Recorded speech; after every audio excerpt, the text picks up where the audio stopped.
Então, irmãos queridos, né? Sempre a mesma coisa. Irmãos queridos, vamos à palavra de hoje. Abra sua Bíblia em Gálatas, capítulo de número 2. E nós vamos ler bastante hoje, do verso 1 ao verso 14. Gálatas, capítulo 2, versos 1 a 14. Já é a terceira pregação que nós estamos nestes mesmos versos. E vamos ficar nestes versos até que isso se esclareça dentro de cada um de nós. Então, Gálatas 2, versos 1 a 14. Vou ler. Todos já abriram a Bíblia, tudo direitinho? 14 anos depois, subi outra vez a Jerusalém com Barnabé, levando também Tito. Paulo agora já tinha os discípulos, já tinha os seguidores. Subi em obediência a uma revelação e lhes expus o evangelho que pregue entre os gentios. Agora presta atenção. Mas em particular aos que pareciam ser de maior influência, para de algum modo não correr ou ter corrido em vão. Contudo, nem mesmo Tito, que estava comigo, sendo grego, foi constrangido a circuncidar-se. E isto por causa dos falsos irmãos que se entremeteram com o fim de espreitar a nossa liberdade que temos em Cristo e, reduzir-nos à escravidão, os quais nem por uma hora nos submetemos para que a verdade do Evangelho permanecesse entre vós. E quanto àqueles que pareciam ser de maior influência, quais tenham sido outrora, não me interessa, Deus não aceita a aparência do homem. Olha, eu vou ler de novo, olha o que Paulo está dizendo, como é grande isso. E quanto àqueles que pareciam ser de maior influência, quais tenham sido em outra hora, em outro tempo, não me interessa, Deus não aceita a aparência do homem, esses digo que pareciam ser alguma coisa, olha lá, nada me acrescentaram. Antes, pelo contrário, agora presta atenção no verso 7. Quando viram que o evangelho da incircuncisão me fora confiado, olha, evangelho da incircuncisão me fora confiado, como a Pedro da circuncisão. Pois aquele que operou eficazmente em Pedro para o apostolado da circuncisão, também operou eficazmente em mim para com os gentios. E quando conheceram a graça que me foi dada, olha lá os principais que não acrescentaram nada no conhecimento de Paulo. Tiago, Cefas e João, que eram reputados colunas, me estenderam a mim, a Barnabé, a destra da comunhão, a fim de que fôssemos para os gentios. Olha, Paulo para os gentios, e Tiago, Pedro e João, para onde eles foram? Para os judeus, circuncisão, lei. Para onde Pedro foi? Gentios, evangelho da graça. Para onde os demais apóstolos foram? Lei, circuncisão. Guarda isso na sua mente. Recomendando-nos somente que nos lembrássemos dos pobres, o que também me esforcei por fazer. Quando, porém, Cefas, que é Pedro, veio a Antioquia, resisti-lhe face a face, porque se tornara repreensível. Com efeito, antes de chegarem alguns da parte de Tiago, Pedro tinha dois comportamentos. Comia com os gentios. Quando, porém, chegaram, afastou-se e, por fim, veio apartar-se, temendo os da circuncisão. O que eram os da circuncisão? Que estavam debaixo da lei. E também os demais judeus dissimularam com ele, a ponto de o próprio Barnabé ter se deixado levar pela dissimulação deles. Barnabé era um companheiro de Paulo, foi levado pela dissimulação dos judeus. Quando, porém, vi, olha lá, que não procediam corretamente, segundo a verdade do Evangelho, disse a Cefas, que é Pedro, na presença de todos: sendo tu judeus, vive como gentios e não como judeu, porque obriga os gentios a viverem como judeu. Então eles não estavam procedendo de acordo com o evangelho. O que Pedro fez? O que Paulo fez? Chamou a atenção de Pedro, porque Pedro uma hora andava de um jeito, outra hora andava de outro. E disse para Pedro: por que vocês querem obrigar os gentios a viver como os judeus? O que é viver como os judeus? Viver debaixo da lei. Então vamos àquela pergunta que você deve estar cansado de ouvir, mas eu preciso fazer. O que aconteceu com a igreja dos Gálatas? Paulo fundou essas igrejas, pregou o evangelho da graça de Deus, se ausentou. E o que Paulo ensinou? Paulo não falhou a dizer assim, olha, receba bênção, irmãos, né? A sua vida vai mudar, faz uma oferta que você vai prosperar. Paulo ensinou para eles o evangelho da graça de Deus, tendo esses dois pontos principais do evangelho da graça de Deus. É que o homem é salvo pela graça, não tem uma obra, um esforço, um suor que ele possa derramar, que lhe dê condições de salvação. E a fé que ele teve um dia não foi ele que produziu, foi Deus que deu a ele, é um dom de Deus, não vem de obras para que ninguém se glorie. Isso já está bem definido entre nós, né? Então, eu não sou salvo porque eu me esforcei, porque eu paguei um preço, porque eu era bonzinho, porque eu acreditei, me esforcei, acreditei, eu aceitei Jesus. Eu podia ter desprezado Jesus, mas eu aceitei. Não é nada disso. É a graça de Deus que veio sobre a minha vida, gerou a verdadeira fé no meu espírito, abriu meu entendimento, eu criei em Jesus Cristo, passei a ser salvo. O que é ser salvo? O salvo é uma pessoa aprisionada? Não. O salvo é um escravo? Não. O salvo, o diabo manda na vida do salvo? Não. Entende? O diabo pode retalhar o salvo? Não pode. Então, ser salvo, primeira coisa, eu fui tirado da condenação. Não sou mais condenado e nunca mais serei, para sempre. Segunda coisa, tudo que prendia minha vida, Jesus Cristo me libertou do império inteiro das trevas e de toda a magnitude desse império. Me libertou de tudo e me transportou e me pôs no Filho do amor de Deus. Ele que me libertou, não é o quanto eu gritei que me liberta, não é quanta campanha que eu fiz que me liberta, não é o quanto eu dei de dinheiro que me liberta, não é quanta frequência eu tenho na igreja que me liberta, não é quanto o pastor gritou, mandou sair que me liberta, não é quanto óleo ungido eu passei na minha testa que me liberta, não é quanta rosa ungida. Tudo isso não liberta o homem, mantém ele debaixo de um cativeiro de entendimento, um cativeiro espiritual.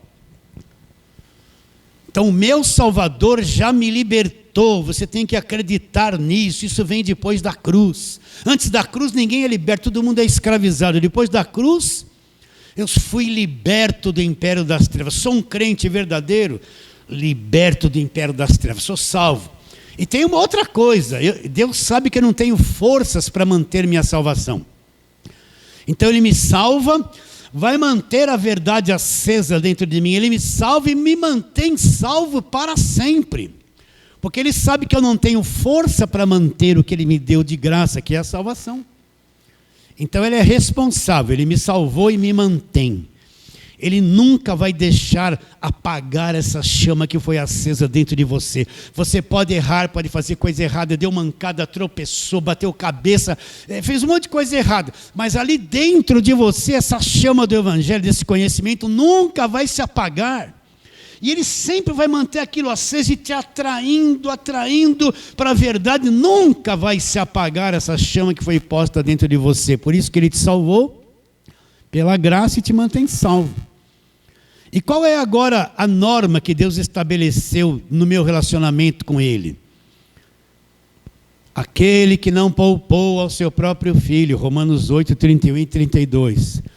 Antes por todos nós o entregou, como não nos dará de graça com o Filho o quê? Todas as coisas. Então qual é a base do meu relacionamento com Deus agora? Que tudo da parte de Deus para o homem, todas as bênçãos que vêm da cruz, tudo me é dado gratuitamente, não tem custo.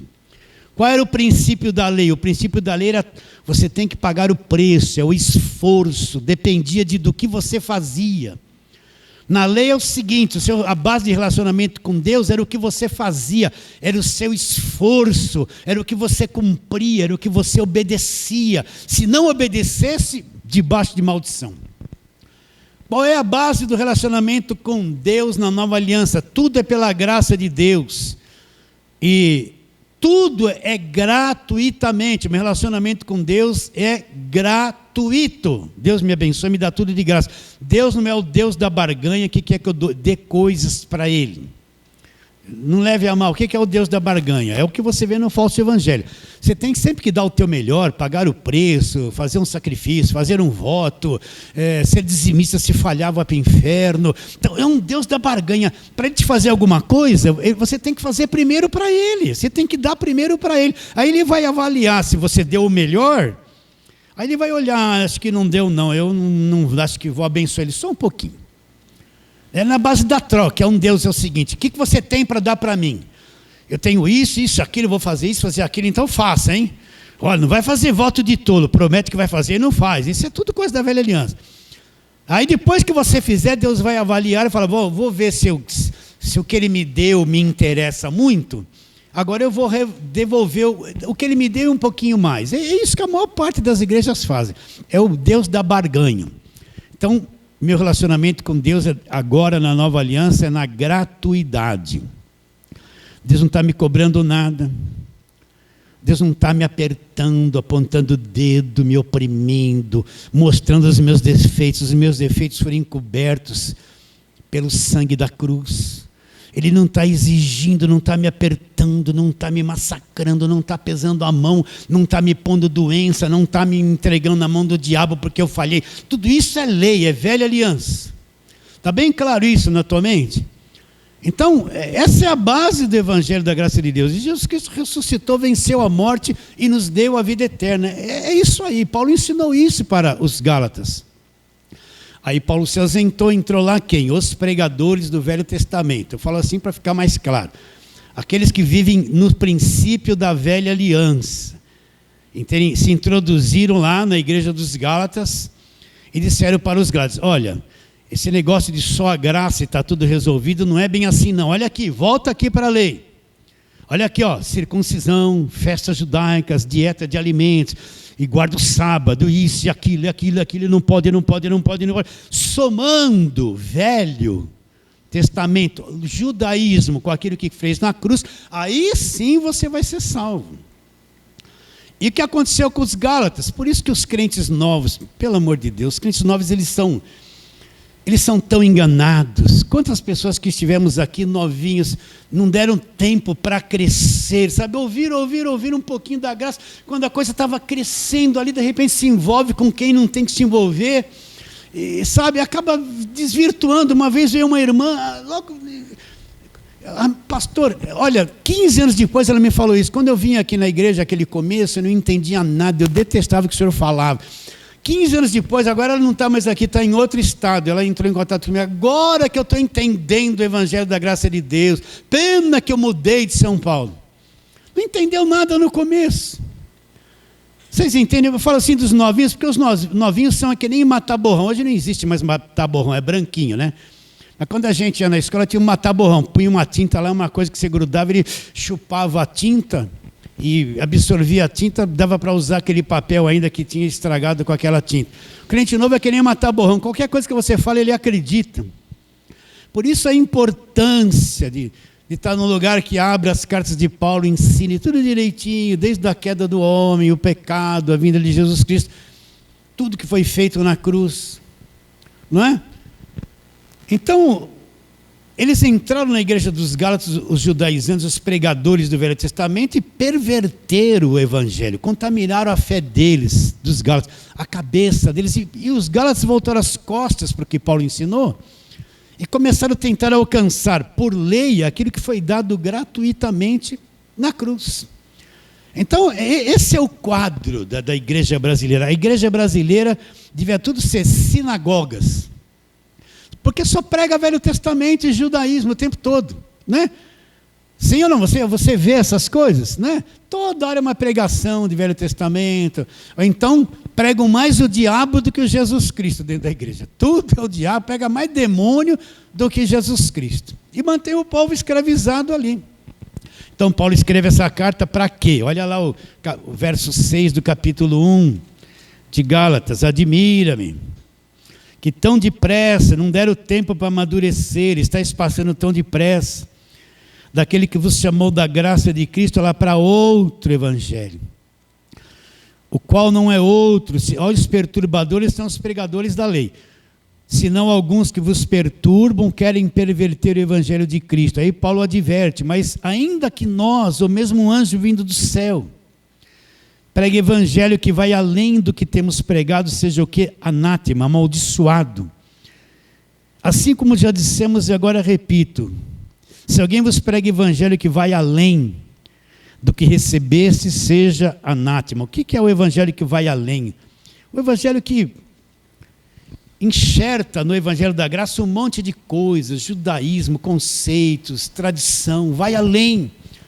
Qual é a reação que nós temos que ter? Seja anátema. Então Paulo escreve essa carta para corrigir a mente dos gálatas, exortá-los, mostrar o caminho onde eles erraram, que eles têm que retroceder. Então Paulo vai trabalhar a carta toda dizendo que a lei, a velha aliança acabou na cruz e nós estamos na nova aliança. Só que ele entra em muitos detalhes aqui que nós estamos abordando já há algum tempo. Aí chegamos no capítulo 2, vamos lá devagarinho agora. Vamos ler de novo, parte por parte. 14 anos depois, subiu outra vez a Jerusalém. Paulo já tinha discípulos, com Barnabé, levando também Tito. Por que Paulo foi em Jerusalém? Paulo foi um apóstolo que viveu distante dos apóstolos, distante de Pedro, distante de Tiago, distante de João. Ele teve um ministério voltado para os gentios, eles não conviviam. Então, depois de 14 anos que ele teve um encontro com Pedro, Deus chegou para Paulo e falou assim, deu uma revelação. Paulo, agora você vai lá entre os principais da igreja de Jerusalém. Lá vai estar Pedro, Tiago, João, Judas, está tudo lá os apóstolos. Porque eles viviam em Jerusalém, a sede da igreja dos apóstolos era Jerusalém. Até então, a mentalidade deles, Jesus só veio para os judeus. Não tinha entendido que é para os gentios, só Paulo que entendia. Então, olha lá. Subi em obediência a uma revelação, ele expôs o evangelho que pregue entre os gentios. Então Paulo procurou quem lá? Mas em particular aos que pareciam de maior influência, para de algum modo não correr ou ter corrido em vão. Então Paulo foi lá, encontrou os apóstolos, os que tinham maior influência, e expôs o evangelho da graça de Deus para eles. Olha, eu estou pregando isso aqui entre os gentios. Pela graça sois salvos e tal, e tal, e tal, e tal. A lei acabou, o fim de todo o judaísmo acabou, não é? Era o que Paulo pregava. Você quer ver isso? Vamos recapitular, vai lá. Atos capítulo de número 21, vamos lá um pouquinho. Quando Paulo chega lá em Jerusalém, ele vem de Éfeso, ele vai encontrar todos lá em Jerusalém. Atos 21, 17, nós já lemos isso e vamos ler de novo. Então Paulo chega lá em Jerusalém, verso 17, Atos 21, versos 17. Tendo nós chegado a Jerusalém, os irmãos nos receberam com alegria. No dia seguinte, Paulo foi conosco, encontrar-se com quem? Um dos apóstolos, quem? Tiago. Tiago que escreveu que a fé sem obras é morta, totalmente contrário aquilo que Paulo pregava. Continuando. E a todos os presbíteros se reuniram, todas as autoridades lá se reuniram. E tendo-o saudado, contou minuciosamente o que Deus fizera entre os gentios por seu intermédio. Até aqui está bonito, parece que eles receberam tudo com alegria. Ai, glória a Deus, maravilhoso, né? Mas olha o que aconteceu. Ouvindo, deram eles glória a Deus e disseram, bem vês, irmãos, quantas dezenas de milhares há entre os judeus que creram, e todos são o quê? Zelosos da lei. Então os apóstolos, os primeiros apóstolos, eles viviam, eram tudo apóstolos, viveram o ministério terreno de Jesus Cristo, mas todos eles voltados para a lei. Eles não entenderam que a velha aliança acabou na cruz. A primeira coisa que eles falaram para Paulo, olha, você está vendo, nós somos vários milhares aqui, dezenas de milhares de judeus que acreditaram em Jesus Cristo. Porém, olha lá, todos são zelosos da lei, estamos tudo agarrados na lei. Eles não entendiam nada do evangelho da graça de Deus. Se eles entendessem, eles não estariam agarrados na lei. Não é isso que está dizendo aqui? Sim ou não? Agora, olha o que eles já falaram. Já deram uma bronca no apóstolo Paulo. Verso seguinte. E foram informados a teu respeito que você faz o quê, Paulo? Que ensina todos os judeus entre os gentios a se apostatarem de Moisés. Que se apostatar de Moisés? Largar os ensinos de Moisés e absorverem o evangelho da graça de Deus. Paulo falava, olha, tudo que Moisés falou foi maravilhoso, mas o fim da lei é Cristo. Larguem tudo isso, olha para a cruz, daqui para frente vem a revelação do evangelho da graça de Deus. Você já entendeu isso? Hã? O que é essa apostatar de Moisés? Paulo pregava para os judeus, ó, larga o judaísmo e vem para o evangelho da graça de Deus. Vou ler de novo, 21. E foram informados a teu respeito, que ensina todos os judeus entre os gentios a apostatarem de Moisés, dizendo-lhe que não deve circuncidar os filhos, olha lá, circuncisão, e nem andar segundo os costumes da lei, abandonar a lei. Depois você vai lendo isso com calma. Paulo foi preso, apanhou muito, né? É daí que ele vai ser preso e daí ele vai pedir para ir para Roma. Então eles não entendiam, meus irmãos. Paulo procurou, volta lá para Gálatas, capítulo 2, Paulo procurou os principais de Jerusalém, expôs o evangelho da graça de Deus. Mas o que aconteceu? Olha lá o verso 3. Contudo, nem Tito, que estava comigo, sendo grego, foi constrangido a circuncidar-se. Aí Paulo encontrou um monte de gente que estava lá. E ele teve eles como falsos irmãos. Olha, isto por causa dos falsos irmãos que se entremeteram com o fim de espreitar a nossa liberdade que temos em Cristo e reduzir-nos à escravidão. Por que Paulo fala isso? Porque Paulo expôs o evangelho da graça de Deus a todos eles. Eles concordaram? Não. Eles queriam que Tito e os outros se circuncidassem, voltassem para a lei. Então Paulo falou, são tudo falsos irmãos. Por quê? Porque querem tirar a nossa liberdade do evangelho que nós temos em Cristo. E Paulo falou assim, amém, para eles, se submeteu àquilo? Não, olha o que Paulo fala, nem por uma hora. Olha o verso 5. Os quais nem por uma hora nos submetemos para quê? Para que a verdade do evangelho permanecesse entre vós. Então Paulo não se submeteu, ele teve um conflito lá em Jerusalém. Não se submeteu àqueles judeus que queria que se circuncidasse, que queria que guardasse a lei. E os apóstolos e a liderança, estava lá, todos eles. Mas entendiam claramente o evangelho da graça de Deus? Não. Então, mesma coisa ao dia de hoje. Sinto em dizer a mesma coisa. A maior parte do povo, das igrejas, eles estão no judaísmo. É o mesmo quadro, só que em 2023. Eles estão lá nas campanhas, nos votos, na lei do Velho Testamento. Eles compõem músicas das batalhas, das guerras, homem de guerra é Jeová. É aquela coisa toda, né? Bendito serei na terra, é pura lei. Deuteronômio 20, onde eu tocar vai prosperar. Tudo o Velho Testamento. Entra em Mateus, Marcos, Lucas e João para falar dos demônios, da multiplicação do pão, da oferta da viúva pobre e da cura do leproso. E depois eles voltam para lá. E o pentecostal vai até 12 de Coríntios, falar em línguas, e morre nisso. Não entra no evangelho da graça de Deus. Então nós vemos pastores que se vestem como judeus, nós vemos réplica de Arca da Aliança passando dentro de um culto que eles falam evangélico, ali está a presença de Deus. Nós vemos as igrejas fazendo festas das primícias, que era coisa do povo judeu, não é? Nós vemos igrejas que não pode comer isso, não pode fazer aquilo, comer aquilo, porque era dieta da lei do povo judeu, não é? E a maior parte das pregações estão tudo ali na velha aliança. Quando vem para Paulo é uma ou outra coisa, nem explica direito, e sai e se perde na velha aliança de hoje. Na velha aliança, mesma coisa que hoje. Você vê tudo isso, vê ou não? Você enxerga isso ou não? Está sabendo distinguir as coisas, dividir o que é, o que não é? Então vamos continuar. Olha o que Paulo continua dizendo em Gálatas, verso 6. E quanto àqueles que pareciam ser de maior influência, quem eram os que estavam lá de maior influência? Olha o verso 9, olha lá. Tiago, Cefas, que é Pedro, e João, os demais escritores do Novo Testamento. Verso 6 de novo. E quanto àqueles que pareciam ser de maior influência, quais tenham sido outrora, não me interessa, Deus não aceita a aparência do homem, esses, digo, que pareciam ser alguma coisa lá, nada me acrescentaram. Então, tudo que eles falaram, não acrescentou nem um pouquinho ao conhecimento que Paulo tinha do Evangelho da Graça de Deus. Não acrescentou nada. O conhecimento que Paulo tinha não foi acrescentado nada perto do que tudo aquilo que eles falaram. Porque eles falaram o quê? Judaísmo, velha aliança. Vamos em frente.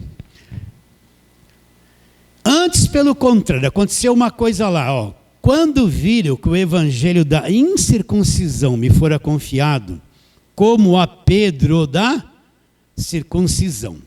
Então, o que é o evangelho da circuncisão, conforme Paulo fala assim? O que é a circuncisão? Circuncisão é a marca da lei. Todo menino, todo varão, querido na velha aliança, todo homem que nascesse, no 8º dia ele era levado no templo e fazia-se no órgão genital masculino, que nem uma operação de fimose. Conta essa história aqui nos polegares dos rabinos. Eles deixavam a unha crescer e afiavam a unha dos dois lados, como se fosse uma lixa, deixavam aquilo cortante. Quando trazia-se a criança, eles faziam a circuncisão. Eles pegavam aquela unha grande e circuncidava todos os meninos. Você pode ver que em Lucas, no 8º dia, Jesus foi levado lá para ser circuncidado, né? E estava obrigado a guardar toda a lei. Então, o que é o evangelho da circuncisão? É o ensino debaixo da lei, que não viu a diferença de lei e graça ainda. É o pregador que está debaixo da velha aliança, ele está debaixo da circuncisão, da lei, dos ensinos da lei. Não entende nada do evangelho da graça de Deus. Estamos indo? Você está entendendo isso? Então, sempre quando você vai ver muitos na carta de Paulo, é o único que falava muito sobre isso, circuncisão e incircuncisão. Quando você vê Paulo falando os da circuncisão, sobre a circuncisão, o que você vai ter em mente? São aqueles que criam em Cristo, mas viviam debaixo da lei, não entendiam e não criam, não compreendiam o evangelho da graça de Deus. Então, nós vemos 2 ministérios, Paulo discernindo e dividindo aqui, ó. Vamos ler de novo.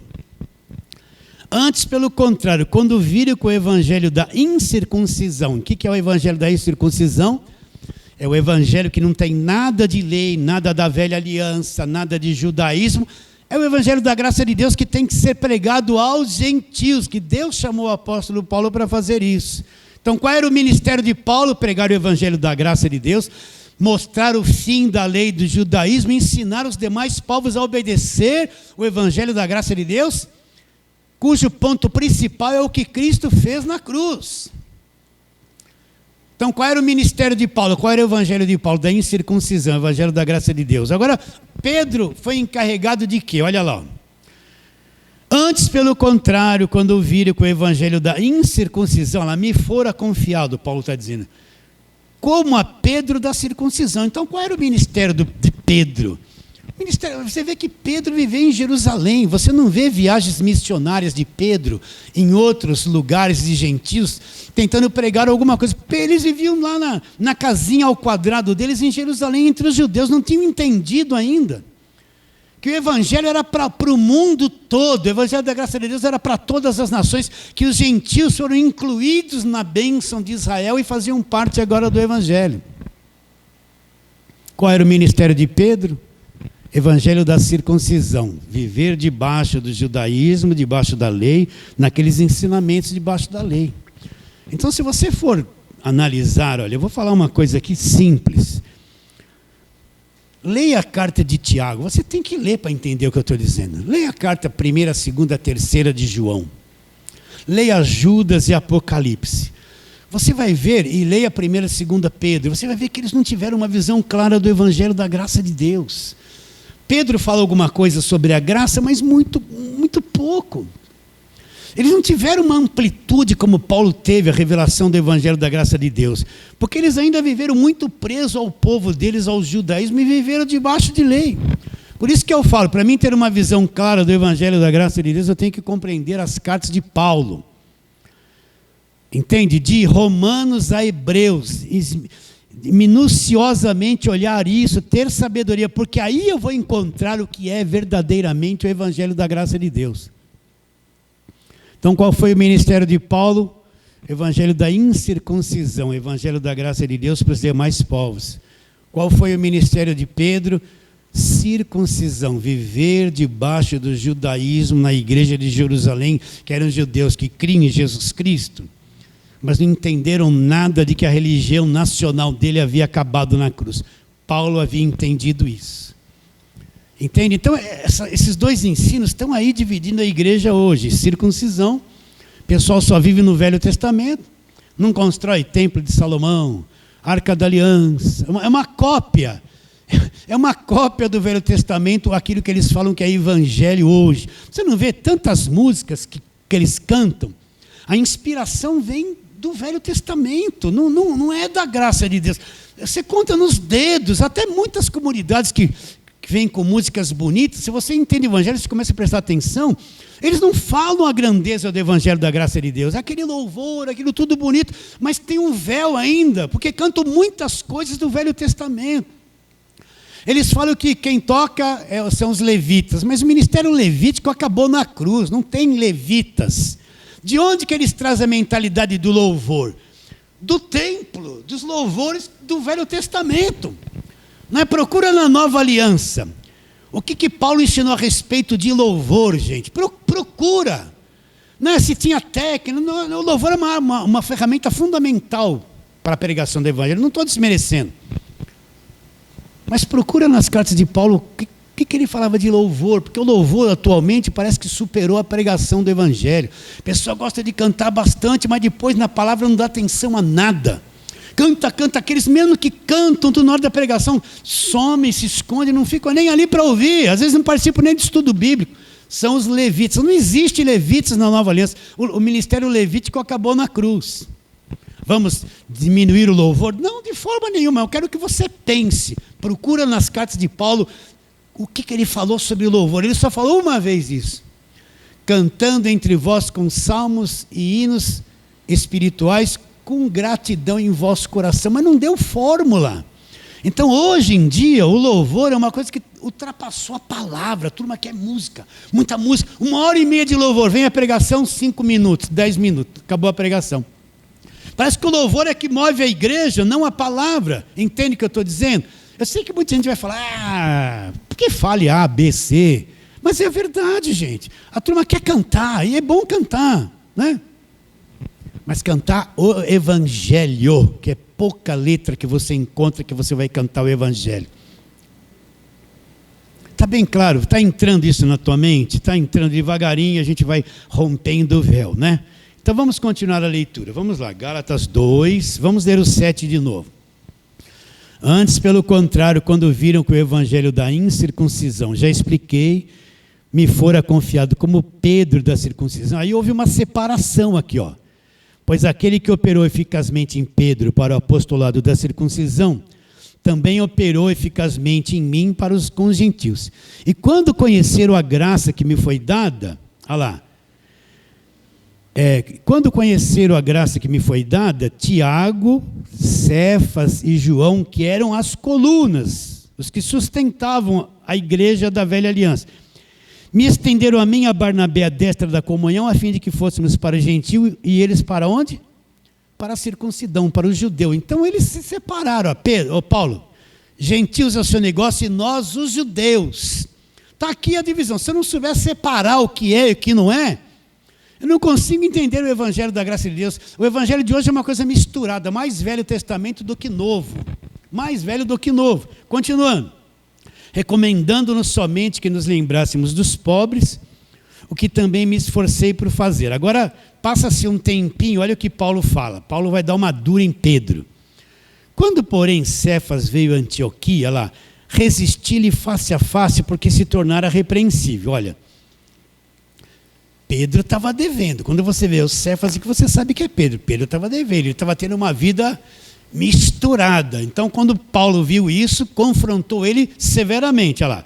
Com efeito, antes de chegarem alguns da parte de Tiago, olha lá, Tiago em Jerusalém, judeuzão, brabão, né, não entendia claramente o evangelho da graça de Deus, para ele tinha a fé, a obra salvava, não somente a fé, né? Com efeito, antes de chegarem alguns da parte de Tiago, olha lá, Pedro comia com os gentios, se envolvia. Quando, porém, chegaram, afastou-se e por fim veio apartar-se, ela temendo os que estavam debaixo da lei, os da circuncisão, que eram enviados da parte de Tiago. Também os judeus dissimularam com ele ao ponto do próprio Barnabé ter se deixado levar pela dissimulação deles. Olha, Barnabé era um discípulo de Paulo. Houve tanta confrontação sobre lei e graça que o próprio Barnabé, que andava com Paulo, foi levado pela dissimulação dos judeus, acabou voltando para o judaísmo. Agora, o que Paulo fez? Quando, porém, vi que não procediam corretamente segundo a verdade do...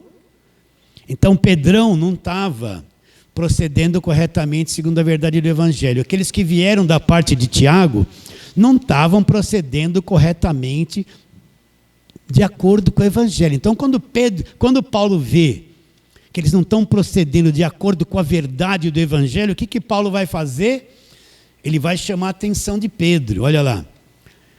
Disse a Cefas, vou ler o 14, quando porém vi que não procediam corretamente segundo a verdade do Evangelho, disse a Pedro na presença de todos, sendo tu judeu, vive como gentios e não como judeu, agora está aqui a tônica, por que obrigas os gentios a viverem como judeus? O que Paulo está querendo dizer? Que se aquele de fora cresce, os judeus queriam que eles vivessem como judeus, eles não entendiam o evangelho da graça de Deus. Então Pedro estava forçando os gentios, que faziam parte do evangelho da graça de Deus, não faziam parte da lei, a se submeter como se fossem judeus, a viver debaixo da lei. Eles que estavam forçando eles virem para o judaísmo e creem em Cristo, mas ficar submetido como se fosse um judeu e ter um comportamento de judeu. É o quadro de hoje, né? A pessoa vive no Velho Testamento, faz aquelas coisas e se prega o Velho Testamento. E muita gente anda que nem judeu, né? Olha, existem as proibições de roupa para a mulher, proibições de roupa para o homem. Olha, tem uma igreja que você olha, os homens estão todos sentados do lado de paletó e gravata. E as mulheres do outro lado não podem sentar homem com mulher. O marido vai com a esposa na igreja, a esposa não pode sentar do lado dele. E nem as filhas têm que sentar separadas e pôr um véu na cabeça.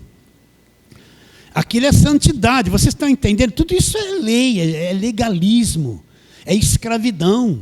Porque o homem tem que usar só paletó e gravata, só vai na igreja de paletó e gravata? Porque uma mulher não pode pôr uma calça comprida. Existe calça comprida para homem, existe calça comprida para mulher. A mulher que tem a sabedoria, como é que vai se vestir. Não é? Mas você vê, tudo é lei, tudo é jugo, paletó e gravata, escravidão, não pode, separa mulher de homem no cu.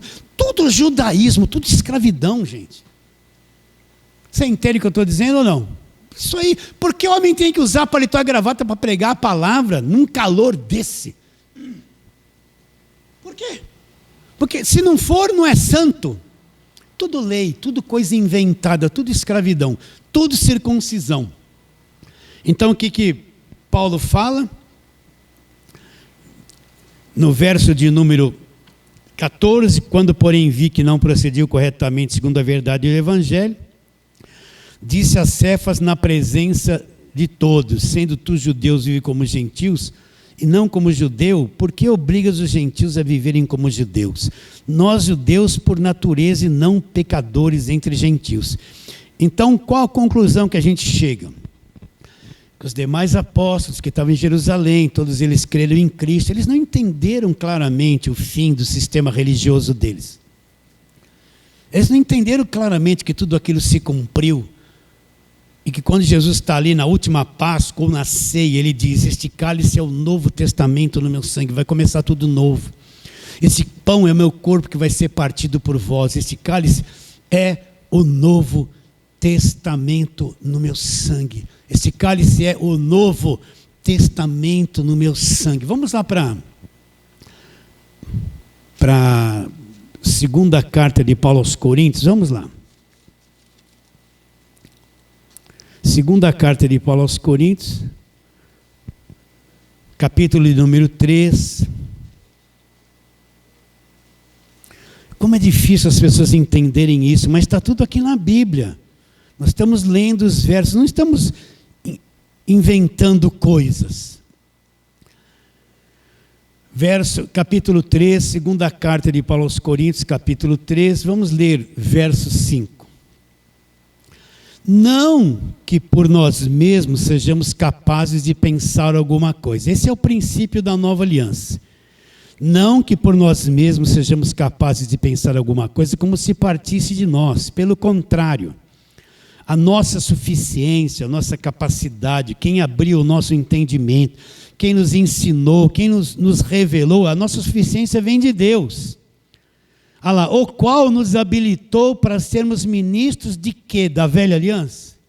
Não. Ministro de quê? O qual nos habilitou para sermos ministros de uma nova aliança, não da letra da lei. A nova aliança, a coisa é dentro do homem, é no espírito, porque a letra da lei mata. Mas o espírito é que torna a coisa viva, lá dentro de nós. Então Paulo está dizendo que nós somos ministros de um novo testamento, de uma nova aliança. Não a aliança da letra, a letra da lei, a letra gravada em pedras, a letra do judaísmo. Nós não fazemos parte disso. Nós somos ministros de uma nova aliança e temos que pregar e ensinar sobre aquilo que nós somos ministros de uma nova aliança. Não da letra, mas do Espírito, porque a letra mata, o Espírito vivifica. Agora que ele fala da velha aliança. Mas se o ministério da morte, olha lá, gravado com letras em pedras, se revestiu de glória a ponto dos filhos de Israel não poderem fitar a face de Moisés por causa da glória do seu rosto, ainda que desvanecente, como não será de maior glória o ministério do Espírito? O que é esse ministério da morte gravado com letras em pedras? É o ministério da velha aliança. Por que Paulo fala que a lei é morte? Porque a lei não podia salvar o homem tem uma natureza contrária.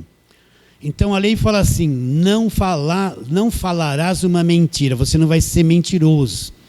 Mas você mente, a natureza faz você mentir, não é? Não sei quem ligou, manda dizer que eu não estou. Você se livra, não estou, mas não é mentira. Quem já fez isso 10 vezes?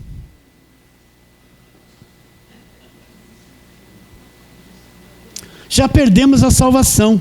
Então o que a lei ia fazer para mim? Valdir, você mentiu? Ministério da morte, né? Não cobiçarás. Não vou pedir para levantar a mão. Uma criança pequena, ela olha numa outra com um brinquedo na mão, ela tem maior cobiça por aquilo, não é capaz de dar um beliscão, uma mordida na outra e tomar dela na briga, não é verdade? Quem teve 2 filhos sabe como é, não é? Aponte um que nunca cobiçou.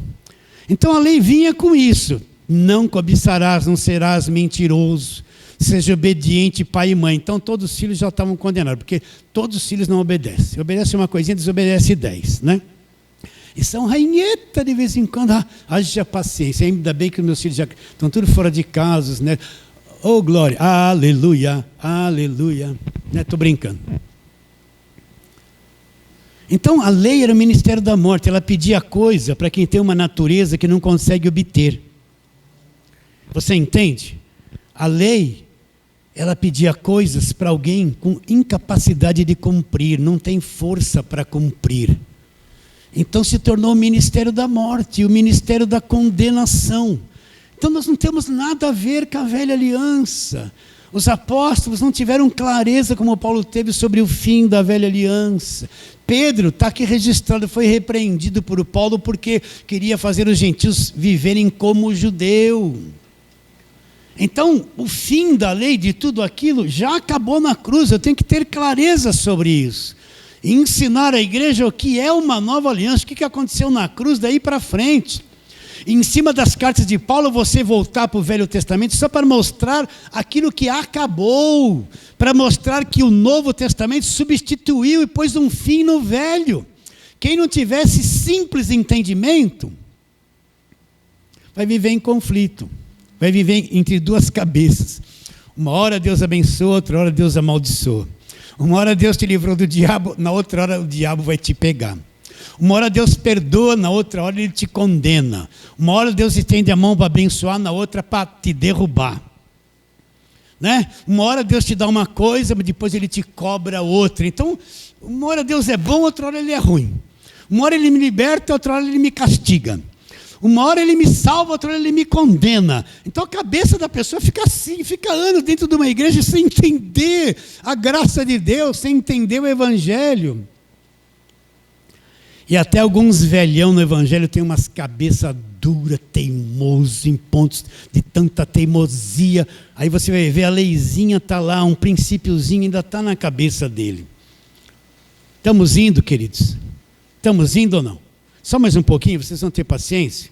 Então vamos lá, Lucas capítulo 24. Lucas capítulo 24. Vamos ler só o verso 44.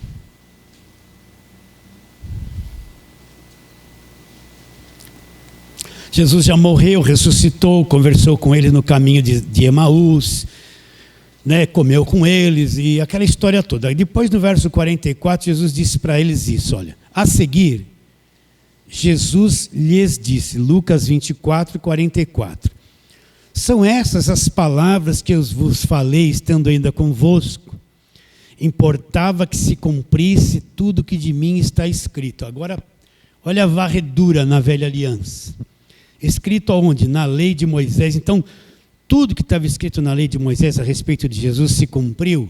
Se cumpriu. E nos profetas, tudo que estava escrito, que os profetas profetizaram a respeito de Jesus, se cumpriu? Se cumpriu. E nos salmos, tudo que os salmos relataram a respeito de Jesus Cristo, o Cordeiro, o sacrifício, o sofrimento, se cumpriu? Se cumpriu. Ora, se tudo da lei se cumpriu, se tudo que os profetas falaram se cumpriu, se tudo que estava nos salmos a respeito de Jesus se cumpriu, é como você pagar uma dívida, é aquele simples ilustração.